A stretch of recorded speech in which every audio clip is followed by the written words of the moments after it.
जय हरी विठ्ठल या आमच्या कार्यक्रमामध्ये आम्ही वारकरी माऊलींसाठी एक प्रश्नोत्तराची एक छोटी स्पर्धा घेत असतो।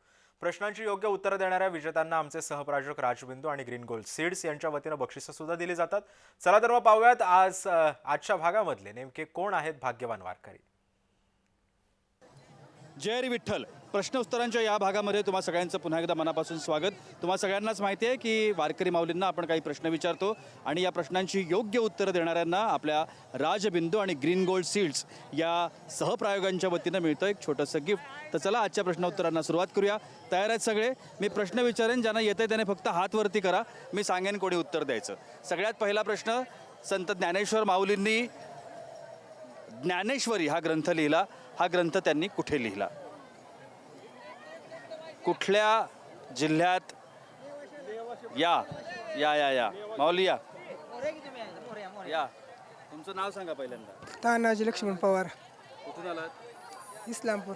बरं, आता उत्तर सांगा। उत्तर सांगा। नेवाशामध्ये लिहिला। अगदी बरोबर आहे, नेवासा या ठिकाणी माऊलींनी हा ग्रंथ लिहिला। तुम्हाला राजबिंदू या आमच्या सहप्रायोजकांच्या वतीनं हे छोटंसं गिफ्ट। आता दुसरा प्रश्न, ज्ञानेश्वर माऊलींनी समाधी घेतली आपल्याला सगळ्यांना माहिती आहे, वयाच्या कितव्या वर्षी माऊलींनी समाधी घेतली?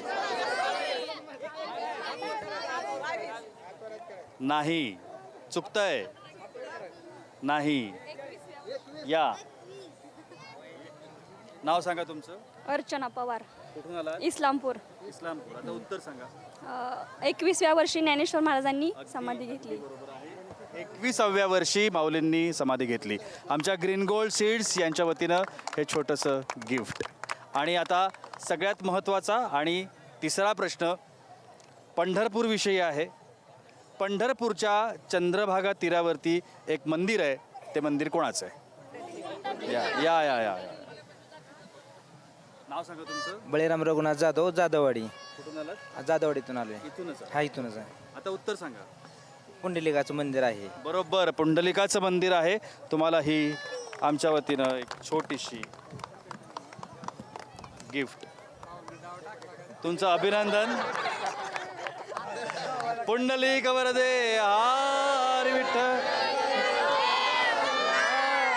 पंढरीनाथ महाराज की जय। जय हरी विठ्ठल।